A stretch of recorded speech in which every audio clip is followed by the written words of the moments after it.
தமிழ் சினிமாவின் முன்னணி நடிகராக வலம் வருபவர் சிவகார்த்திகேயன்.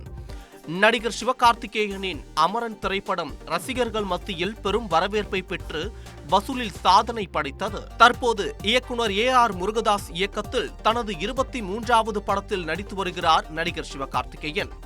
மேலும் சிவகார்த்திகேயன் பிறந்த நாளை முன்னிட்டு இப்படத்தின் ஃபர்ஸ்ட் லுக் போஸ்டர் வெளியிடப்பட்டது. மதராசி என பெயரிடப்பட்டுள்ள இப்படத்தின் ஃபர்ஸ்ட் லுக் போஸ்டர் ரசிகர்கள் மத்தியில் பெரும் வரவேற்பை பெற்றன. இப்படம் குறித்து இயக்குனர் AR முருகதாஸ் பேட்டி ஒன்றில் பகிர்ந்த தகவலில், தற்போது சிவா ஆக்ஷன் கதையம்சம் கொண்ட படங்களில் நடித்து வருகிறார். அதனால் மதராசி திரைப்படம் சிவகார்த்திகேயனின் சினிமா வாழ்க்கையில் அவரை அடுத்த கட்டத்திற்கு அழைத்துச் செல்லும் படமாக கண்டிப்பாக அமையும். இப்படம் வட இந்தியாவில் உள்ள மக்கள் நம்மை எப்படி பார்க்கிறார்கள் என்பதை வைத்து இப்படத்தின் கதைக்களம் இருக்கும்.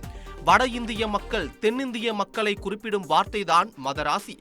அதனால்தான் இப்படத்திற்கு இந்த பெயர் வைக்கப்பட்டது என்று கூறியுள்ளார். மேலும் மதராசி படத்தின் படப்பிடிப்பு கிட்டத்தட்ட முடிவடைந்து விட்டது.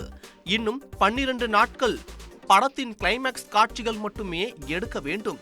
இசையமைப்பாளர் அனிருத் ஒரே ஒரு பின்னணி இசையை தவிர மற்ற எல்லாம் அவர் தரப்பில் முடித்துவிட்டார். படம் நிச்சயமாக அவரது ரசிகர்கள் மற்றும் பொதுஜன மக்களை திருப்திப்படுத்தும் என AR முருகதாஸ் தெரிவித்துள்ளார். செய்திகளை உடனுக்குடன் தெரிந்து கொள்ள உடனே சப்ஸ்கிரைப் பண்ணுங்க.